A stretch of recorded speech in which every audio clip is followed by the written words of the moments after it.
Hi, and welcome to the Vocal Fries Podcast, the podcast about linguistic discrimination. I'm Megan Figueroa. And I'm Carrie Gillen. We have an awesome episode today. I just want to say straight off the bat, because I learned, I think everything that our guest said was like new to me. Yeah, I mean, I've never really thought to study Braille. I always thought it was kind of an interesting system, but I never looked at it that hard.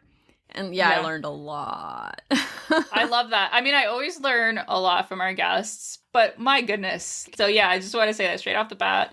Such a good interview. We should remind people that we have Patreon, www.patreon.com/vocalfriespod, which is helping us pay for our editor, which is helping me greatly. Yes. And I think this episode, the last two episodes were edited by him, but this last one, for some reason, I was just like extra impressed. So, but anyway, I just wanted to point that out because I'm very grateful. He's done such a great job. Oh yeah, also the transcripts, but that's been the case for a while. So yeah, but we just recorded our bonus for June, and they're fun. Like, you have access to so many if you decide to become a patron. Oh, and that reminds me, there's actually now a 7-day trial that you can. What? Yeah.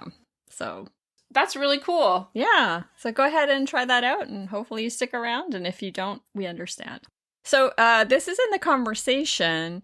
Linguists have identified a new English dialect that's emerging in South Florida. Oh my goodness. Okay. Okay, so here's some examples from the article. It's written by Philip M. Carter. Oh, Philip Carter. Yeah, we should have him on the show. Quote, "We got down from the car and went inside." Quote, "I made the line to pay for groceries." Quote, "He made a party to celebrate his son's birthday." Ooh, you know what I'm hearing in those? Spanish. Mm-hmm. It definitely sounds romance to me. Yeah, okay, yeah. But it's almost certainly from Spanish, not any other of the Romance languages. But right. Yeah, so those are some interesting expressions. And so according to Philip Carter, there's a new dialect taking shape in South Florida. He made a party and then I got down from the car, so getting out of a car. It's kind of like, it reminds me of the Chicano English. Right, so it's like just importing the meaning, the Spanish verb you would have used in Spanish into English and using the English equivalent. So yeah, so this language variety does come about through sustained contact between Spanish and English. And right. There's definitely some direct translation from Spanish into English in this variety. So this happens also in other contact situations. Obviously, English has borrowed words all the time, right, from other languages. And usually this happens because you have bilingual facilities, so you can use both languages. So not always, but so often that's how it happens. But when you have like contact, you'll get influence from another language onto another. So English has been heavily influenced by Norman French, like a really old version of French, right? At a very specific time of history because of what was going on. Yeah, like 1,000 years ago, basically. So 10,000 words came from that variety of French into English. I didn't realize that it was that many. Yeah, it's a lot. What's an example? Does it have an example of one? Prince, government. Isn't it like all of our words for like meats? Yeah, yes. So yeah, the fact that we have two words for the meat versus the animal is, as far as I know, unique. If not unique, very unusual in the world's languages. And that's because we borrowed the French word for cooking and we kept the original Anglo-Saxon word for the animal. Okay, so prince, government, administer, liberty, court, prayer, judge, justice, literature, music, poetry. Oh. Wow. So this has happened to English before, where, like you say, like whole sets of words have just been imported into the language from another language. So it's like just what happens, especially in a language like English, which is in contact with other languages, has been in contact with other languages, sustained ways over like different languages, sustained amounts of time in different eras. So, And now more than 65% of the population of Miami-Dade County identified as Hispanic or Latinx. So, and then in some municipalities, it goes up to 80 to 90%, 95%. So in some parts, it's quite high. Yeah, because when I went to Miami, which was literally only for 24 hours, the amount of Spanish I heard, I was surprised. And I live in Tucson, where there's Spanish everywhere. And if they weren't speaking Spanish, I could hear that they were Spanish speakers, right? In their accent. I also wonder, this is so different than Chicano English, because Chicano English is something that a lot of people speak without being a Spanish speaker.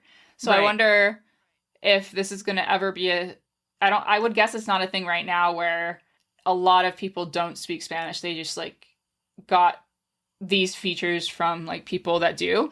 I don't think that that's probably the case right now, right? It might be in the future, but... Yeah, so Chicano English probably came from a similar situation, right? Where most of the people were Spanish speakers, but not that's not true anymore. And then this situation is like in an older or like a more early stage where it is Spanish speakers. So yeah, it is definitely in both cases the influence of Spanish, at least at the beginning of the creation of the variety. So right, Miami is a kind of different situation because a lot of the speakers are from Cuba rather than from say Mexico or Central America.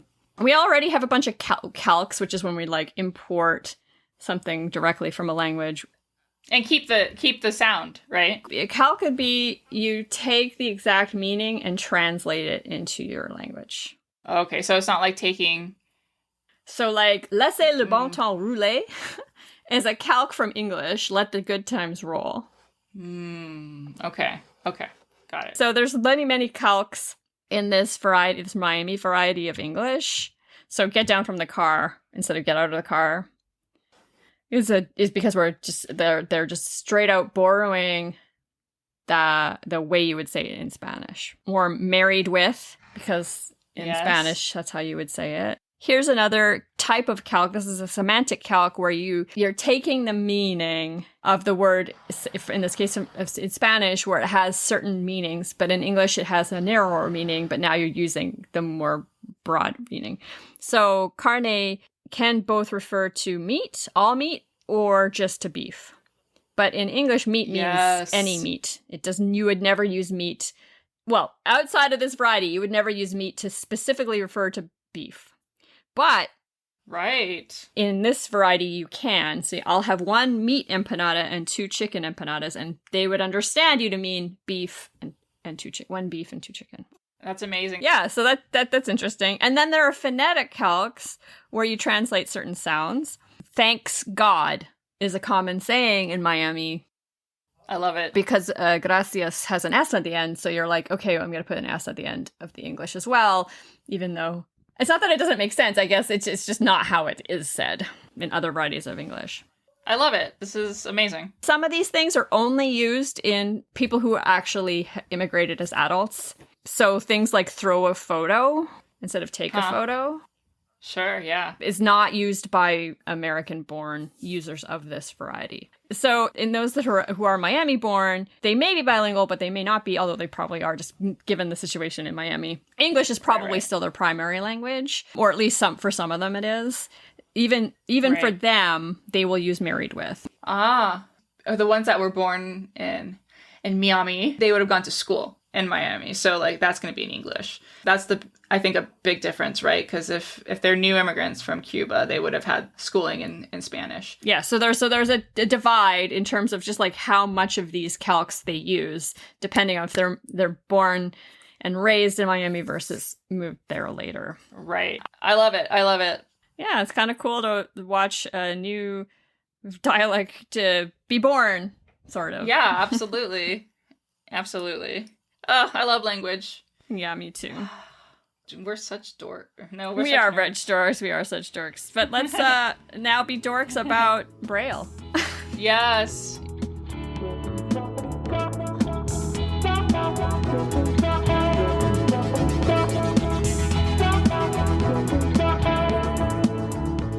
Okay, so today we're very excited to have Dr. Robert Engelbretson, who is an associate professor of linguistics at Rice University, where he teaches courses in linguistic analysis, discourse and grammar, field methods, and research on Braille. His academic career began with fieldwork in Indonesia, a book and several articles on colloquial Indonesian grammar and discourse, and research on stance taking and conversational interaction. Engelbretson is a lifelong Braille reader, and his focus on Braille research began in 2006 when he was appointed to the International Council on English Braille's Committee on Linguistics and Foreign Languages. In this role, he revised and published a Braille version of the International Phonetic Alphabet to empower better access to phonetics for blind and visually impaired people working in language-related fields.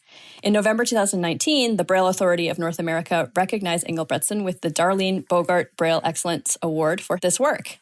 His current work seeks to bring Braille research squarely into the mainstream of the reading sciences and to contribute to evidence-based approaches to improving Braille literacy. So welcome. Thank you. It's really great to be here. I'm big fans of your show, and I'm honored to be on it. Oh, thank you. Yeah, you've listened to our show, so you're getting like kind of a behind-the-scenes thing, and we just had like a little goof. Harry had to do the intro because Megan said Robert as Rongle?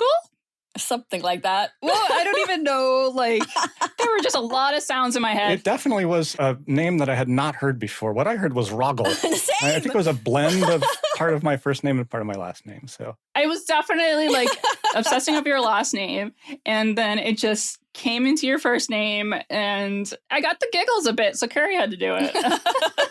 that's kind of why I have the students always call me Dr. E, just because they don't want to mess with that name either. So you guys just call me Robert or Roggle if you really must. It's a new nickname that ties into our previous episode. Yes, exactly. Oh my goodness. Yeah, so really excited to have you on today. This is, I think, such an important topic that I just want to start with just like basically the beginning of what is Braille. Yeah, well, let me back up just a little bit from that and just say I always start, whenever I talk about Braille, I always want to make the point that literacy is a basic human right. And so whether we're talking about literacy for sighted people, which seems to be the default when people talk about literacy, or Braille literacy for blind people, it's a basic human right. So that's sort of where I'm starting from in my work on Braille and in this talk, just understanding that literacy is a basic human right, and that's true just as much for blind people as it is for people who are sighted. Whoa, we just had a thunderclap here. I don't know if you can hear that on the wow, mic. that's so loud. Holy. This is one of the downfalls of trying to record something in Houston in the summertime is you get thunderstorms. The same in Phoenix and Tucson, but oh my goodness, that was the loudest I think I've heard. And long. Yeah, it rolls. So I wonder, hopefully we won't be interrupted too much by that. So Braille is basically a writing system that enables blind and visually impaired people to read and write.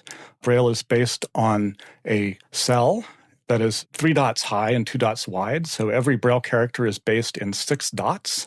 And there are Braille systems for English, for about 135 of the world's languages. There's Braille systems for mathematics and musical notation, and of course the IPA, as y'all mentioned in the intro, and hobbies like knitting and crocheting and other things like that. So basically anything that sighted people can do with print, pretty much you can do with Braille as well. Oh, that's so cool. I know that's relevant to both, Carrie. Just the fiber arts. Yeah, there was something about sweater knitting in the last episode, if I remember right. So yes, that was my dad. I mean, I also knit, but yeah, he's the one who has he used to have this whole series of baby-sized hockey jerseys of all the teams that have ever existed. So like really obscure ones that most people wouldn't have heard of. The Whalers, which everyone has, but like also... He knitted them?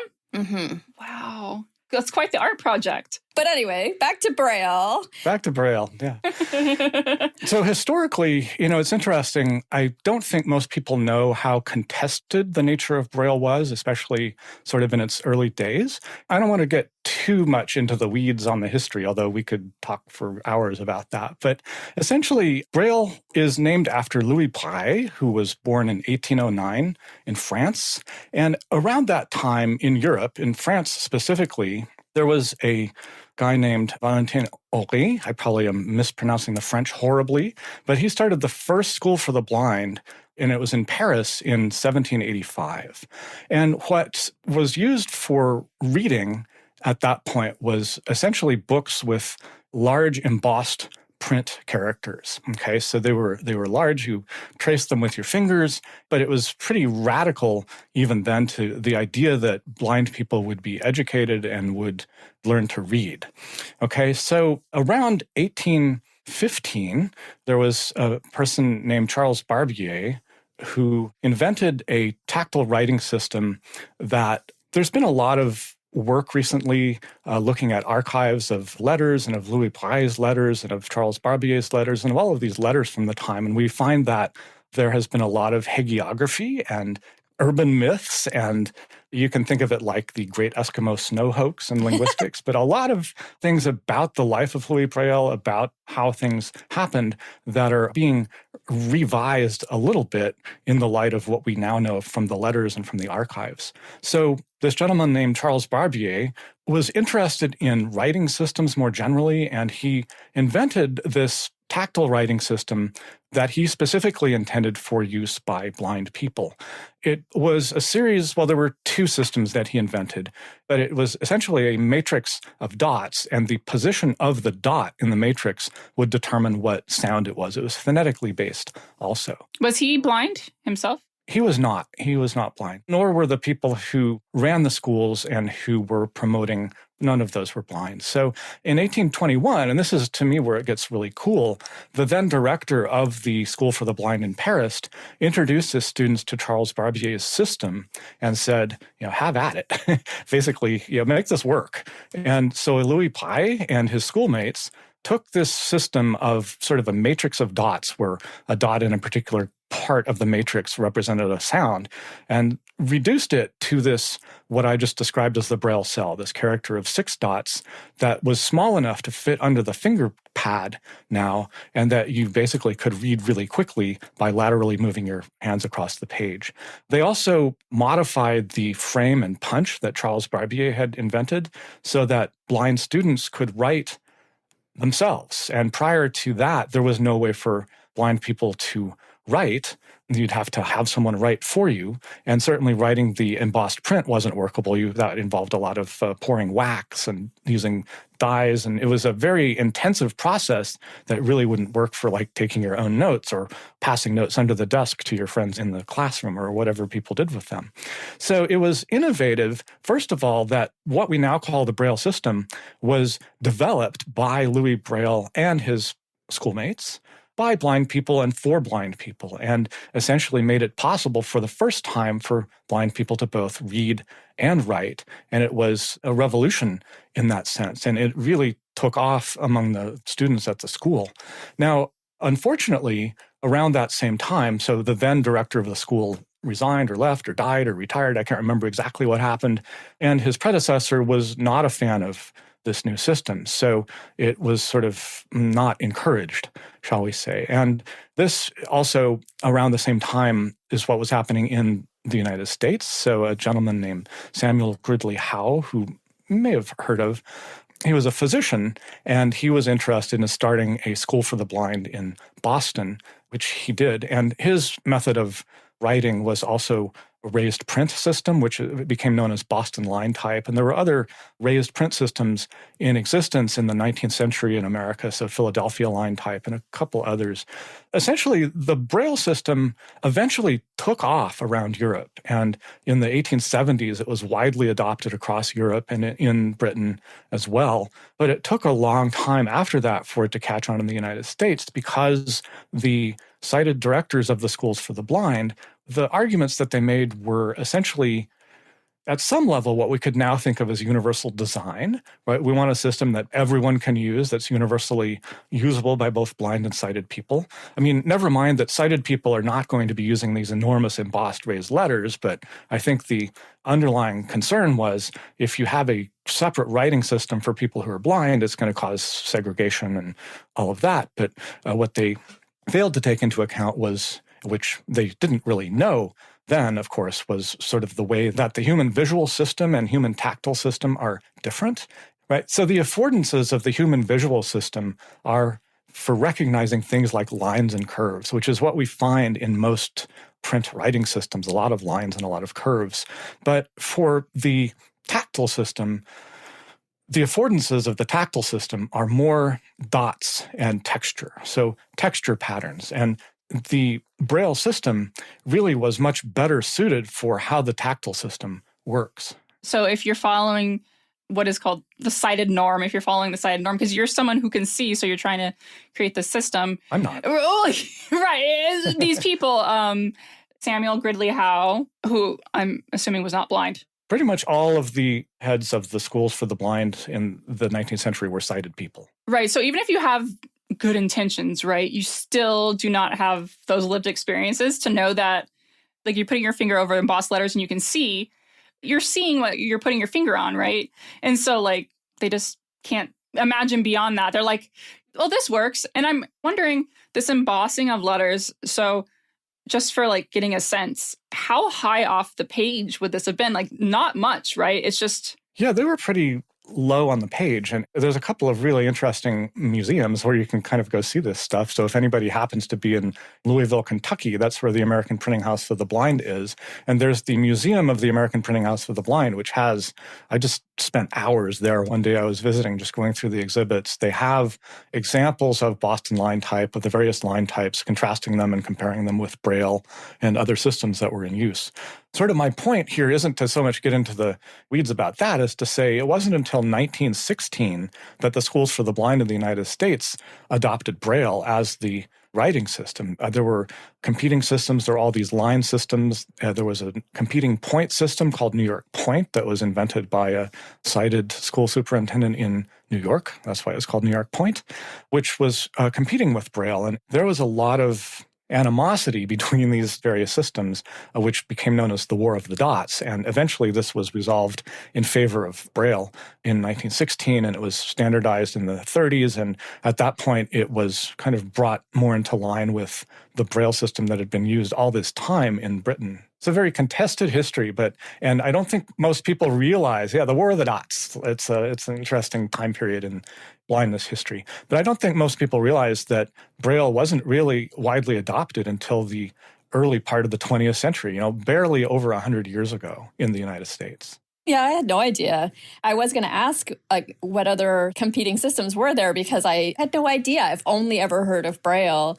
Were there any others besides the point and the line systems? Well, sure. There was the raised line systems that we briefly talked about, and then there was a system called New York Point, which I don't need to go into the details of how it differs, but it was also a point writing system, but really was only used in part of the United States. So what you had in the early 20th century, so if you think of someone like Helen Keller, who actually was a real person. I know there was some weird TikTok stuff going around a couple of years ago saying that Helen Keller is not real, and she was very much real. Yeah, it's one of those very interesting conspiracy theories. TikTok is a weird space for that. It is a weird space, that's for sure. I mean, I love it, but the conspiracies that come out of it are just bizarre. But anyway.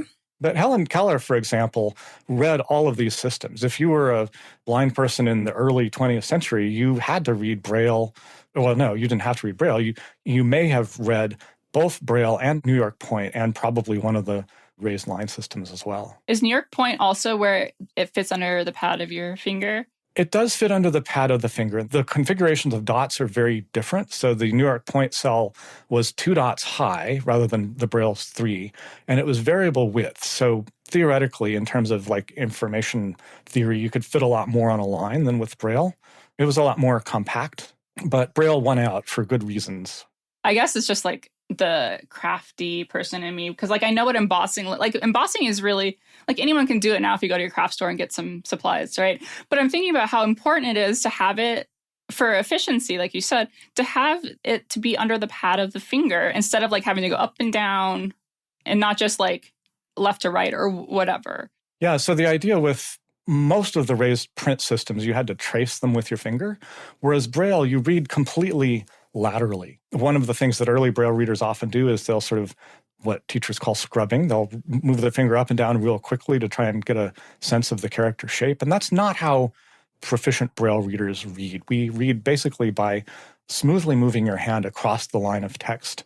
And there's a lot of interesting sort of neuroscience work about Braille characters and how they're perceived. And sighted people generally think in terms of shape, the shape of characters. And I think there's good reason to understand Braille as more temporal sequences, so dynamic extended sequences of texture rather than shapes of characters. And like when I try and tell people, well, what does it feel like to read Braille? You can think of like running your finger through sand on the beach or through a bowl of uncooked rice or something, right? It's where the dots hit your finger pad at a given time rather than focusing on character shape. And I think I'm going on a limb here, but there's some good evidence to suggest that one of the reasons why many people who learn Braille after being print readers, they often are slower, is that their strategy for reading is shape focused rather than focusing on these sort of temporally extended dot sequences, these dot shear patterns, these textures.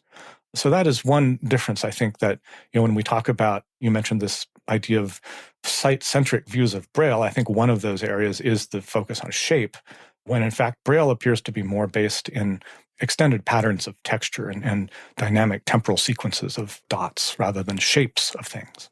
We can, of course, detect shape, and people can tell you the shapes of Braille characters, but that's not essentially at the most lowest level how Braille reading works. In my mind, it feels more like those old punch cards that you would use for a computer rather than like the writing systems that sighted people use. It takes a good amount of finger sensitivity and learning to understand what's coming under your fingertip. Tactile awareness is part of, for any, whether a child learning Braille as their first writing system or adults learning Braille later, developing these tactile acuity skills is part of what has to happen in the process of learning. So for English, is it still like letter-based as opposed to sound-based, right? It's alphabetic, okay? So there are Braille characters that transliterate the 26 letters of the English alphabet, but English Braille has far more than that. So if you take a text and simply transliterate the print into Braille letters, that's what we call uncontracted Braille. But English Braille also has a series of 180 forms that we call contractions. And those represent groups of letters like THE, which can represent the word the if it's on its own, or it can represent the THE sequence in brother or therapy, or even words like strengthen. Or you have short forms that represent whole words. So there's forms that represent words like many and ever, which also can be used for the sequences inside of words. So you'd use the ever contraction in a word like beverage or everybody or even fever. There's 180 of these Braille contractions in English Braille, and many other languages also use contracted Braille. So German Braille uses a lot of contraction, almost 300, I think, if I'm not mistaken. French Braille is highly contracted. Louis Braille himself came up with most of the contraction systems for French.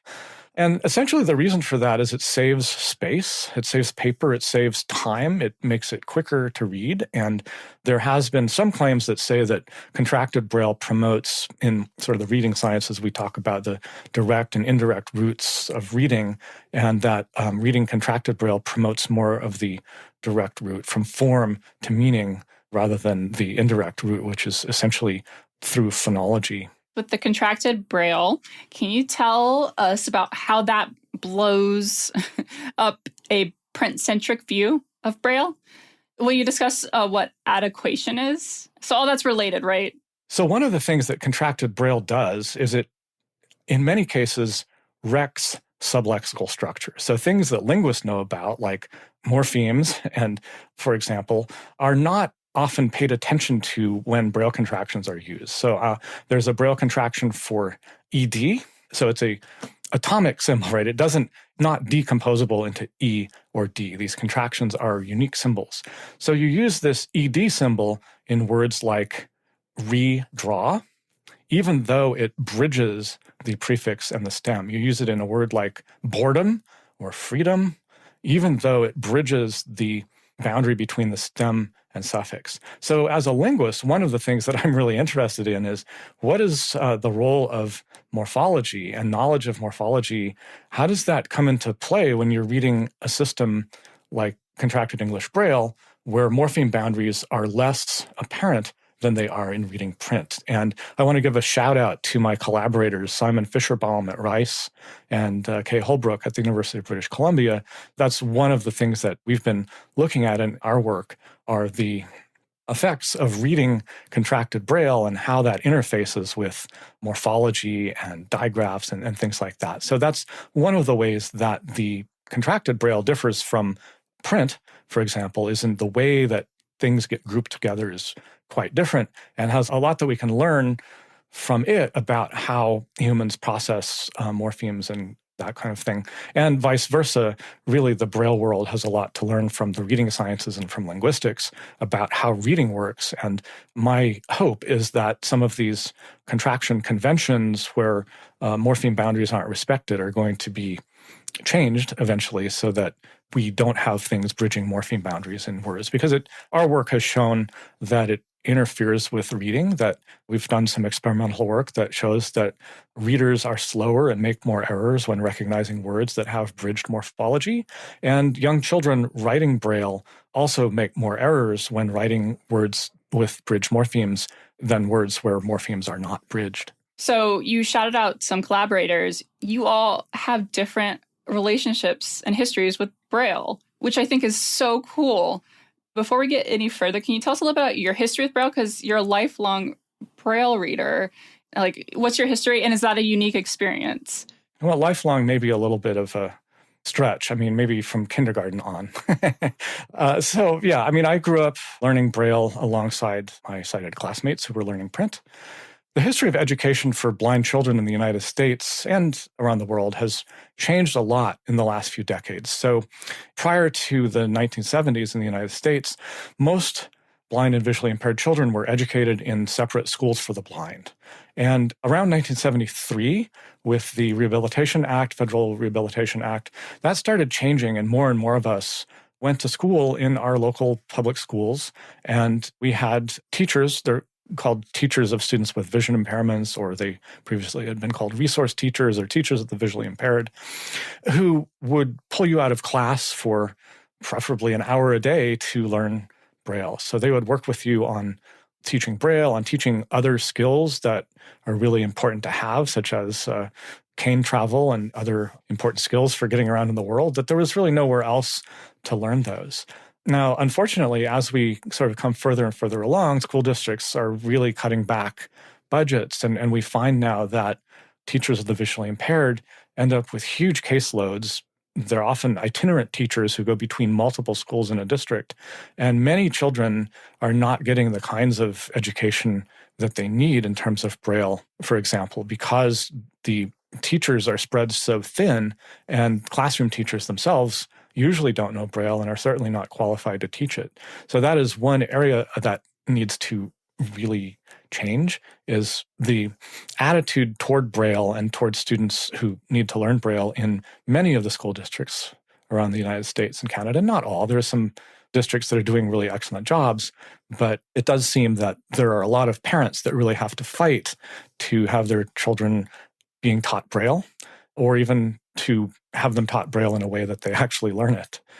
And there is the Individuals with Disabilities Education Act has a provision in it called the Braille provision, which basically says any child who is blind or visually impaired should learn Braille unless there's an evaluation done that shows otherwise. But the way that sort of comes about in when the rubber hits the road is different from district to district. And there's definitely a lot of kids who are falling through the cracks. I mean, is it a point where you're getting to where they're violating the ADA? Some probably are, yeah. There's also a lot of, let's just say, grassroots activism from organizations like the National Federation of the Blind or the American Council of the Blind, where blind people are working with kids, teaching them Braille during the summertime and kind of supplementing what they may or may not be getting in the schools. And this goes back to what you said at the beginning, where literacy is a human right. And it's enshrined too, or supposed to be, in the American Disabilities Act and the Braille provision. I think the Braille provision is the Individuals with Disabilities Education Act. That's the idea. Okay. But what we see on the ground, or what's really happening, is that it's not being treated as a basic human right. Yeah, oftentimes it is not. And the same as I would have to say is also true for older adults who lose their vision. One of my colleagues on a panel that we just did at the American Association for the Advancement of Science, we had a panel on Braille literacy and Braille reading and writing. And one of our co-panelists is named Natalie Martignello. She's in Canada at Montreal and works specifically on research on Braille in older adults and whether or not it's being learned and how best to teach and learn it. And I think a lot of it comes down to people don't know much about Braille. People find Braille to be stigmatizing.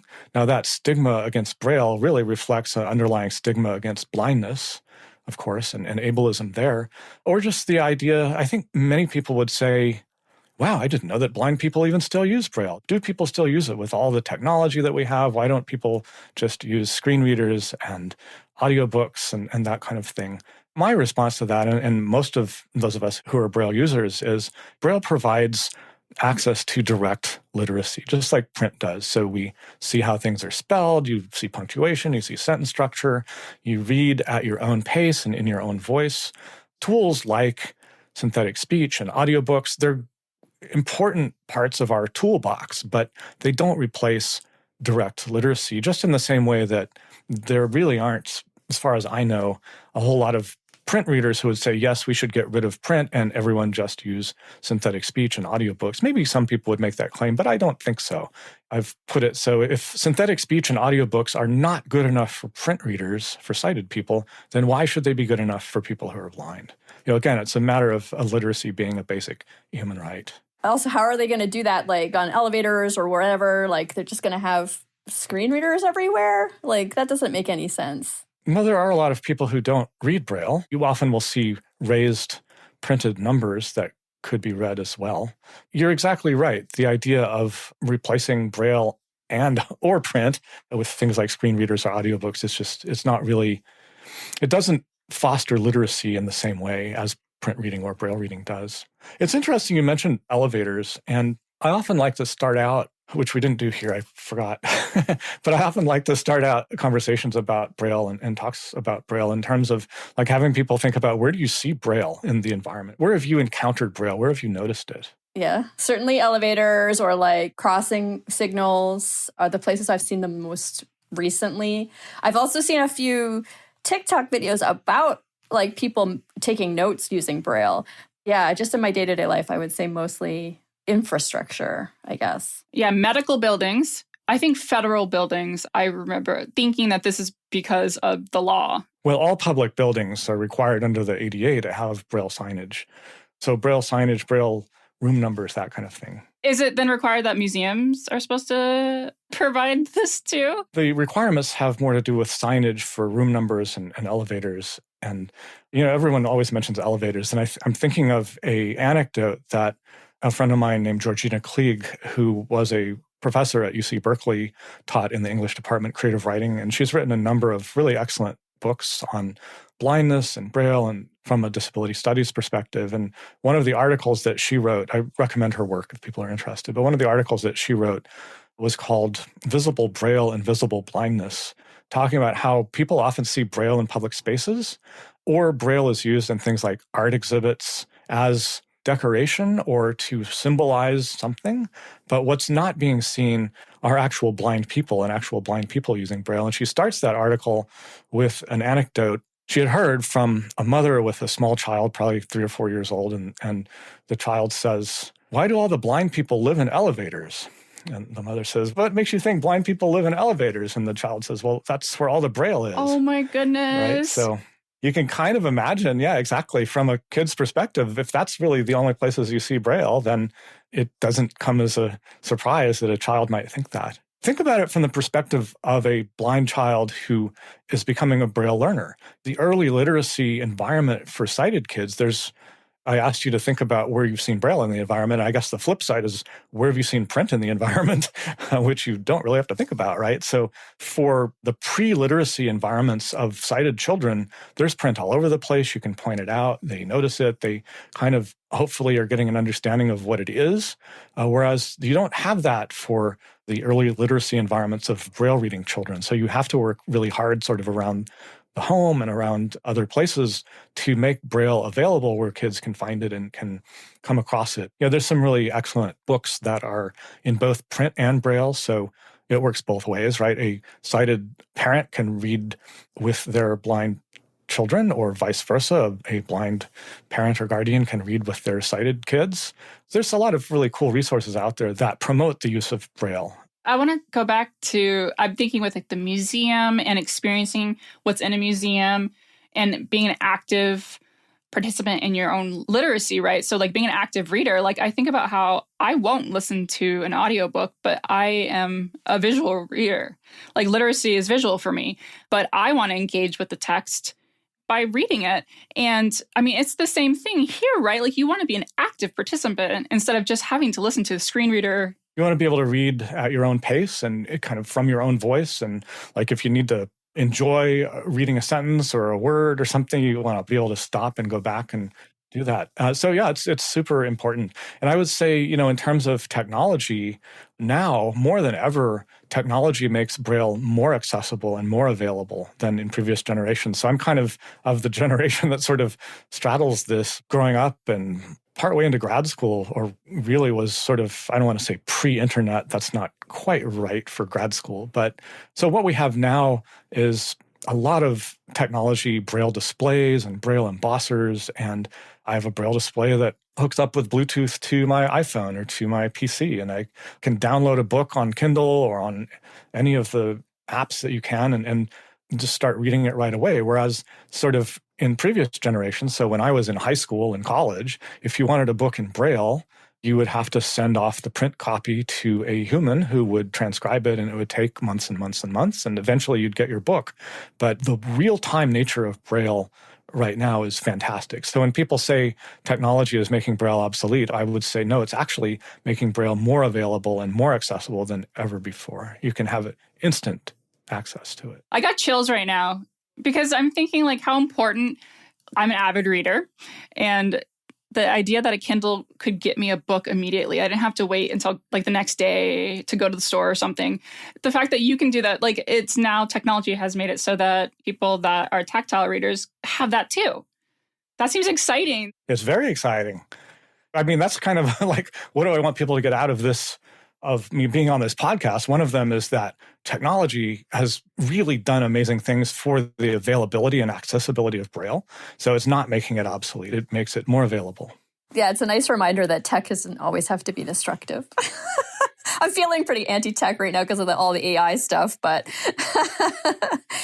So I wonder, with all this in mind, I mean, a big buzz phrase right now is the science of reading. How can we move forward from this place where the science of reading erases Braille, erases blindness? It comes from a sight-centric visual reading perspective. Yeah, so a couple of things on that. I don't think that the science of reading has intentionally erased Braille or blindness. I think it's just a matter of it hasn't been on people's radar. And that's one of the things that my colleagues and I are trying to do. So part of our work is raising awareness of the reading sciences in the Braille world. So what the science of reading has taught us about how reading works, how the brain works, how we process language.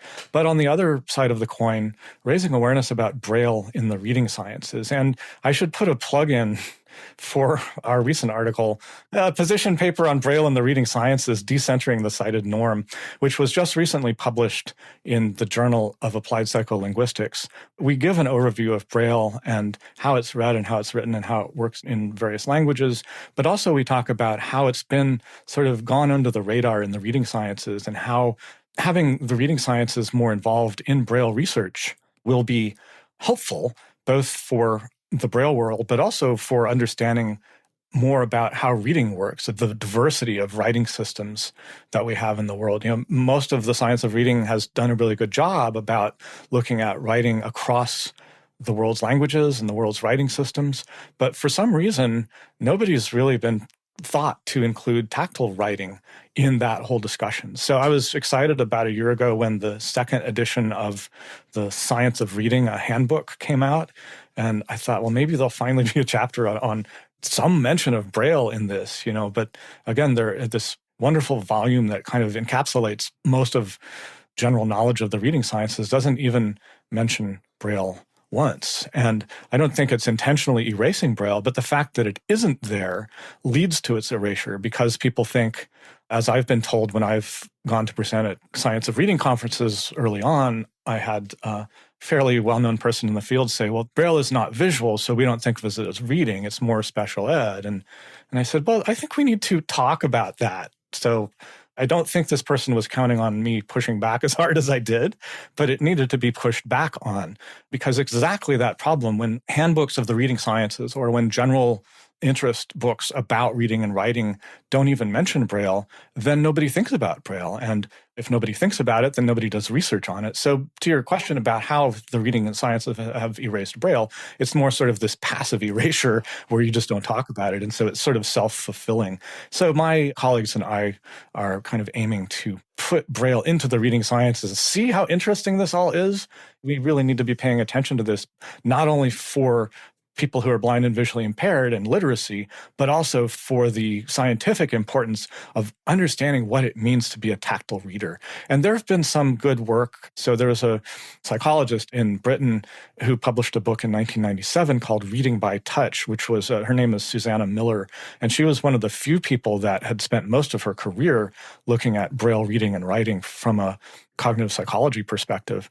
But other than that, there's just been a sort of a few articles here and there, mostly by cited researchers. Miller was cited as well, but done good work. But oftentimes people who are not themselves Braille readers and don't have the deep knowledge of Braille will say really stupid things about Braille that a reader would say, that's not true. So trying to get more people who are Braille readers and writers into the science of reading to do this kind of work, I think is really important. One of the areas that there has been a fair amount of work in is in the neuroscience fields, because someone noticed in the late 1990s that the primary visual cortex of Braille readers lit up when they were reading Braille. And that sort of was one of the it shocked the neuroscience world at that point. And it's what has led to our understanding of neuroplasticity, that what we originally had sort of thought of as these distinct areas, there's this part for vision, there's this part for audition, there's this part, when people notice that congenitally blind people use their visual cortex in Braille reading, it sort of led to some really big questions, part of the change in the neuroscience world to understanding neuroplasticity. Now, the problem with that work is a lot of people will see that and just make assumptions. Oh, so Braille reading is just like print reading. See, it's the same thing. They even use the visual cortex. There's all sorts of problems with that line of thinking about it. The idea that just because you see a region of the brain being used in some activity doesn't mean it's doing the same computational work as it is, say, for print readers and Braille readers. So there's been a lot of work since then kind of digging into this question of what is it that the so-called primary visual cortex is doing in the brains of people who are congenitally blind, for example. And is it a misnomer, right? Is the visual part a misnomer? Well, I think we have to think in terms of prototypes, right? I mean, prototypically for most human beings, primary visual cortex is used primarily for vision. But in people who are congenitally blind, for example, it gets recruited for other functions. And there's a cognitive scientist at Johns Hopkins named Marina Bettany who does fantastic work in this area of researching neuroscience in people who are congenitally blind. So I'd recommend her work. It's really, really neat. I mean, just as a scientist, it's like this stuff is really, really cool. And I like that you mentioned you don't want to people to take it too far and say, oh, well, it's basically just like what print reading is. That gets us into how the stigmatization keeps perpetuating itself, right? And I also in your paper, which is fantastic, you talk about how children who have low vision, it's like print at any cost. It's just like oralism at any cost Yeah. I mean, it's interesting that you mentioned oralism, and I don't like to make comparisons between Braille and ASL because the general population makes those comparisons enough. People will say things like, you're blind? I don't know ASL. And I'm like, well, that's nice, but you got the wrong disability here. Or a friend of mine has a child who's deaf, and people will say, well, I don't know Braille. I can't communicate. I'm like, well, the wrong disability. So people tend to kind of bring those two together. So I don't like to necessarily talk about Braille and ASL in the same sentence because I don't want to sort of perpetuate the all disabilities are the same kind of thing. But it is interesting because when I was talking earlier about Samuel Howe and his attitude about using raised print because you don't want blind people to be somehow different, he, along with Alexander Graham Bell and other people, were also really strong proponents of this oralism movement in the 19th century that basically were anti-ASL, anti-deaf education. So it all kind of comes from the same idea that there's somehow something bad about doing things differently than other people. Come a long way since then, sort of thinking of disability not as a deficit, not as a medical deficit or even a social deficit. Yeah, it's not a problem. It's a difference. The way I read is not a problem. It's just a different way, and it highlights different aspects of human cognition and perception and linguistic processing. It is not a deficit. It is part of the just wonderful, diverse experiences and diversity of human beings overall. When you talk about, you mentioned sort of this idea of print at any cost or the stigmas that are associated with Braille. A lot of those stigmas, again, are because of the stigmas that surround blindness and disabilities in general. So this idea of adequation that we talked about, sort of the idea that Braille is just like print, so even done in the same part of the brain, that's sort of what I meant by adequation. And so then people don't think that it should be studied separately, or they'll use methodologies or assessment materials for Braille readers that were designed for print readers, despite the different modality and the different perceptual things. Then there's erasure, which is simply Braille doesn't get any mention, and so it doesn't get studied. But there's a lot of other stigma around Braille, the idea that Braille is too difficult or too slow, and none of those things are really true. Or parents who don't want their children to somehow be stigmatized will really push hard against learning Braille because to them, it highlights the child's disability. Do you want your child to be reading print, like 40-point font, maybe one character at a time, very, very slowly, and getting headaches and eye strain and all that comes with it? Or do you want your kid to be reading fluently, 200 and some words a minute in Braille with your fingertips, like I and other blind people do, No, absolutely. Thank you so much for coming on today, because it starts with awareness, right? I mean, that's what's so important. And I think that there are a lot of people listening right now that probably learned a lot today. And that's great. Don't be ashamed. Like you're saying, how could we possibly know a lot of this stuff if it's not even talked about? Yes, we can all do a better job, but some of it is just not being put in front of us. Right. And, we all have different lived experiences. So sometimes we can't imagine beyond that until it's pointed out. So yes, don't be ashamed that we're pointing it out right now. Well, I would say it's not a matter of being ashamed, but be curious and go check it out. And I don't want to put another plug in for my paper, but definitely read our paper because it gives you some good places to start. And I'm always happy to talk with people on email or whatever. I teach a course at Rice called Research on Braille, which I started in 2009 in the 200th bicentennial of Louis Braille's birth, and thought, this could be interesting. What can we do from a linguistics, cognitive science perspective about Braille? So check out that syllabus. It's on my website. So be curious, I think it's not, I don't want to frame this as don't be ashamed, but be curious. There's so much cool stuff out there, and Braille is one of the cool writing systems of the world's languages. So often in intro linguistics textbooks, I would see a mention of Braille as Braille is not a language, it's a writing system. And that's kind of where it ended. Well, writing systems are cool too, and we can learn a lot about perception, about cognition, about language from understanding the variety of the world's writing systems, including Braille. Absolutely. Yeah. Do you have any final thoughts for our listeners before we let you go? I don't think so. There's so many other things that I have in my notes here, but I think we've said all we needed. Although I do have to say, there's a lot of good things about Braille. You can read in the dark as a child. You don't have to have your parents knowing that you're reading after bedtime, although I think my parents probably knew.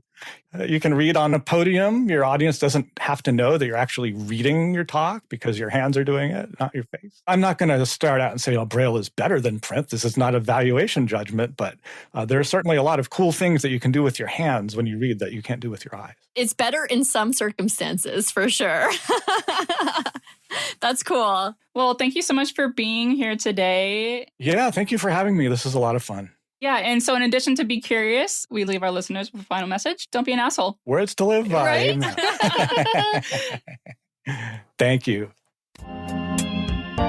The Vocal Fries podcast is produced by me, Carrie Gillen. Theme music by Nick Granum.